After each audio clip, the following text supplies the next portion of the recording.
2022 के चुनाव में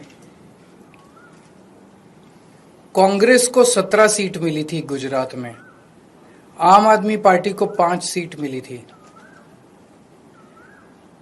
पिछले 3 साल में कांग्रेस के 5 एमएलए छोड़ के चले गए बीजेपी में। आम आदमी पार्टी का 5 में से 1 एमएलए छोड़ के गया बीजेपी में।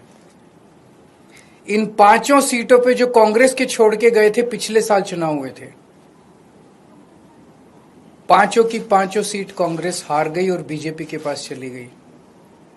1 सीट पे जो बीजेपी ने हमारा एमएलए चोरी किया था, आज बीजेपी से हम वो सीट वापस छीन के ले आए हैं। इससे ये दिखाता है कि गुजरात के अंदर टक्कर सीधे बीजेपी और आम आदमी के पार्टी के बीच में है। अभी भी 2 सीटों पे चुनाव हुए, 1 सीट बीजेपी जीती है, 1 सीट आम आदमी पार्टी जीती है।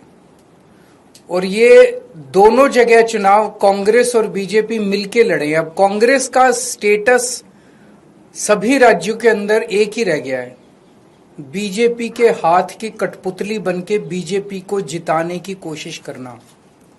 विसावदर के अंदर जिस तरह से कांग्रेस ने, दिल्ली के अंदर सबने देखा जिस तरह से कांग्रेस ने बीजेपी की मदद की, विसावदर के अंदर जिस तरह से कांग्रेस ने बीजेपी को जिताने के लिए पूरी एड़ी चोटी का पसीना लगा दिया। पूरी की पूरी कांग्रेस की लीडरशिप, टॉप लीडरशिप जो है वो बीजेपी की जेब में बैठी है, बीजेपी के हाथ की कठपुतली है। एक कांग्रेस का आम कार्यकर्ता बीजेपी को हराना चाहता है, एक कांग्रेस का लोकल लीडर अब बीजेपी को हराना चाहता है, लेकिन कांग्रेस की टॉप लीडरशिप वो देखता है कि वो सारी की सारी बीजेपी की गोद में बैठी है, बीजेपी की हाथ की कठपुतली है, बीजेपी की जेब में है। तो आज मैं इस मंच के माध्यम से कांग्रेस के आम कार्यकर्ताओं को भी कहना चाहता हूं कि कांग्रेस से उम्मीद मत करना कि वो कभी भी बीजेपी को हराएगी। उनकी बहुत कोजी रिलेशनशिप है टॉप पे।